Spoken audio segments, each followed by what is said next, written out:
4 de la tarde, 33 minutos en todo el país. Nos vamos en vivo al Senado de la Nación. Primer informe de gestión del jefe de gabinete Santiago Cafiero en el Congreso de la Nación. Lo escuchamos, son más de 300 preguntas, 600 preguntas las que tiene para responder el jefe de gabinete. Ahora el que está haciéndole una pregunta es el senador De Angeli. Lo escuchamos. También interviene en el mercado del maíz. Se cayó la producción al 60% la producción del maíz. Y muchas cosas pasaron en esa última década, después del conflicto del 2008 y todo eso.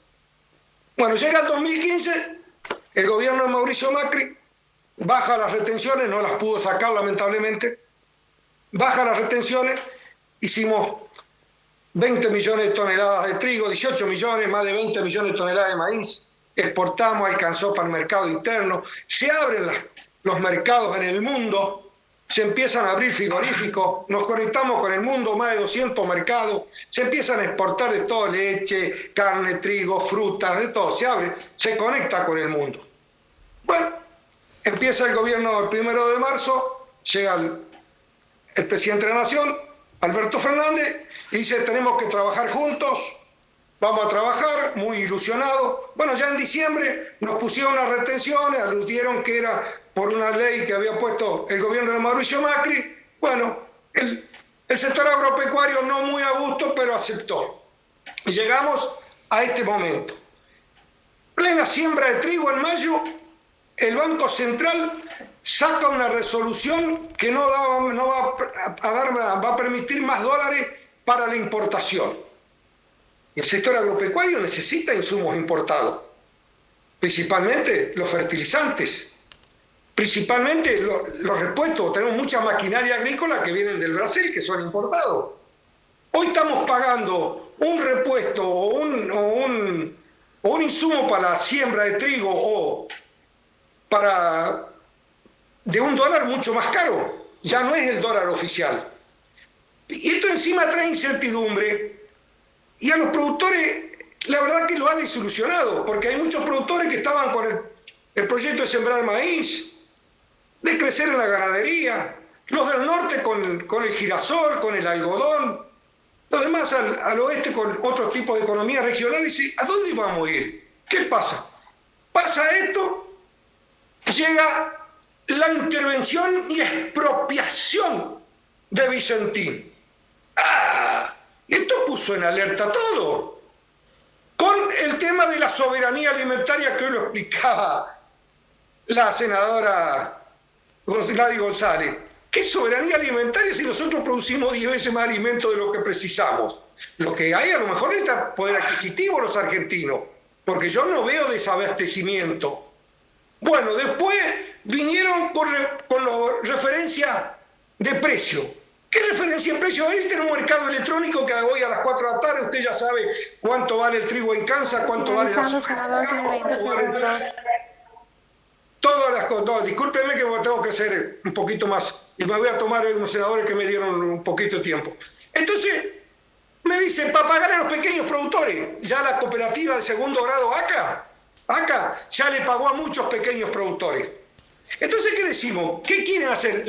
La pregunta concreta, señor ministro jefe de gabinete, es esta. ¿Qué quieren hacer? ¿Van a expropiar? ¿Van a seguir rescatando empresas chicas? ¿Van a seguir repartiendo? ¿Con qué dinero lo van a hacer? Y segundo, ¿van a expropiar tanto? No, déjeme terminar, que esta es la pregunta, Eduardo. Perdón, señora Presidente. ¿Van a expropiar campo? ¿Van a estatizar la producción de grano y alimentos? ¿La van a estatizar? Esa sería, discúlpeme que sea tan rudo, señor ministro, pero la ocasión amerita esta pregunta. Muchas gracias y le deseo lo mejor éxito, porque el éxito de usted va a ser nuestro. Si vamos al diálogo, como dijo usted quiere diálogo, no imposición de las mayorías. Nosotros queremos debatir en el Congreso, pero debatir también con las minorías. Últimamente, la verdad, nos han aplicado las mayorías siempre. Y los mejores proyectos de ley, que usted dice que hace Gracias, senador.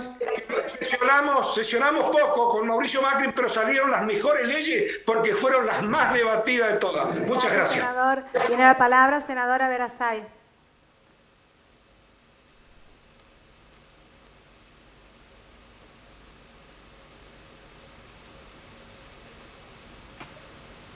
Buenas tardes, señor jefe de Gabinete de Ministros. Bienvenido a esta casa a cumplir con su obligación constitucional, como lo dijo en su discurso.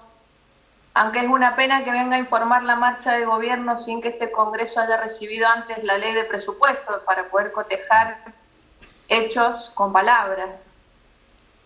Dicho esto, y en los tiempos en los que estamos viviendo, creo que resulta imperioso dejar de declamar el federalismo y ponerlo en vigencia completa, tal como lo consagra nuestra Constitución, y es necesario remarcar aquí la descentralización que caracteriza este sistema federal.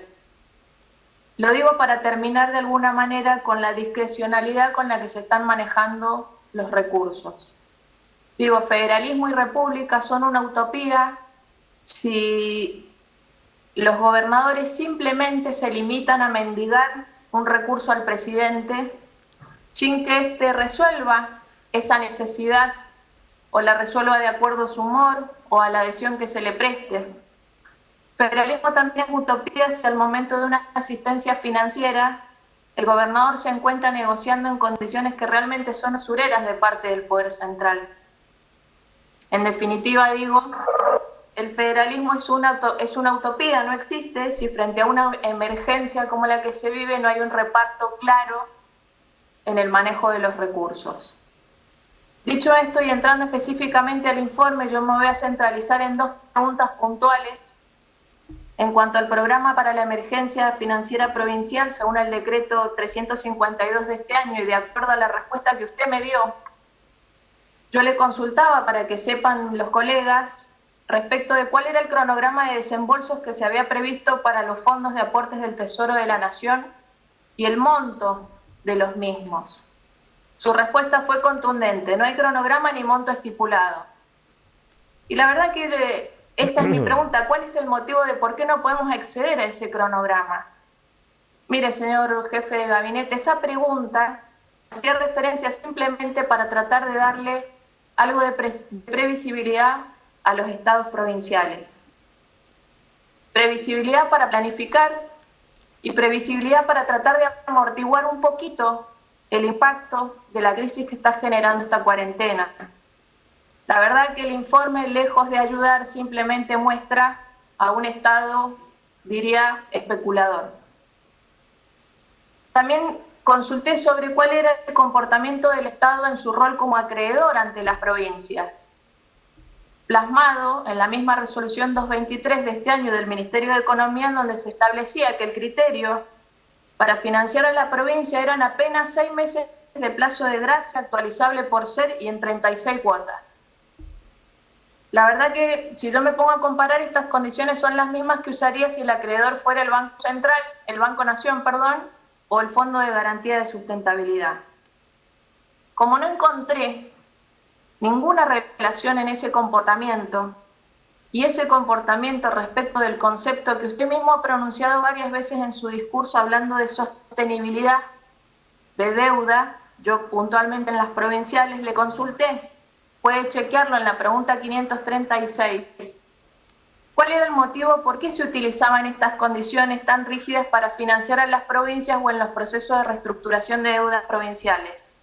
Mire, la verdad que creo que me ha respondido con una lista de evasivas como que las deudas, leo porque esto es entre comillas y es textual, que las deudas entre nación y provincias no son de la misma naturaleza que las deudas con los acreedores, que la estructura del endeudamiento es diferente, que debe tenerse presente que la nación está ante una situación crítica, que la nación enfrenta una caída de recaudación tan profunda como la experimentada en las provincias.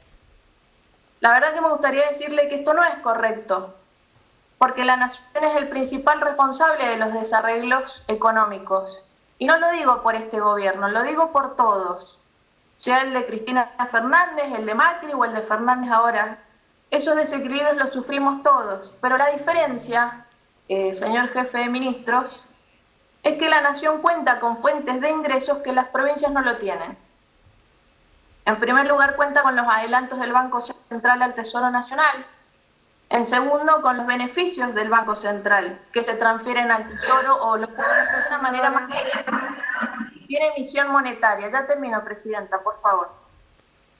Todo esto con condiciones favorables para el Estado Nacional, que se financia sin interés, sin actualización, sin devolución, dependiendo del caso que se trate.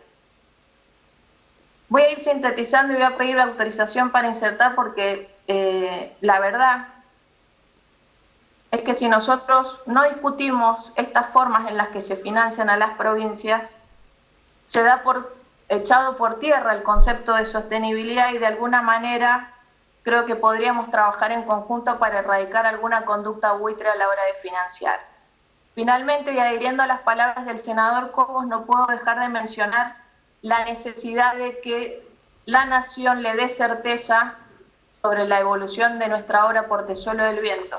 Una obra que no es una idea trasnochada, tiene muchos años de historia y de debate, que ha sido saldado en su mesa del COIRCO, tiene un laudo para cerrar cualquier tipo de reclamo judicial y sin estar un poco más reconocerle a nuestra provincia que con sus recursos ha puesto a disposición una obra para todos los argentinos. Para cerrar, le pido al jefe de gabinete, por su intermedio, hable con los asesores del presidente, hable con el propio presidente, para que en el futuro evitemos o que no se repitan declaraciones como las que tuvo a principio de mes, en donde además de mostrar algo de ignorancia sobre la obra de Portezuelo, sinceramente muestran una falta de visión estadista con mirada de largo plazo. Muchas gracias. Gracias. Tiene la palabra el senador Zimmerman. Bien, de esta manera se está desarrollando el primer informe de gestión de Santiago Cafiero en el Senado de la Nación, en parte, como veíamos, de manera virtual y en parte de manera presencial. Veíamos así al jefe de gabinete y a la presidenta provisional del Senado en el recinto. En cualquier momento, más noticias.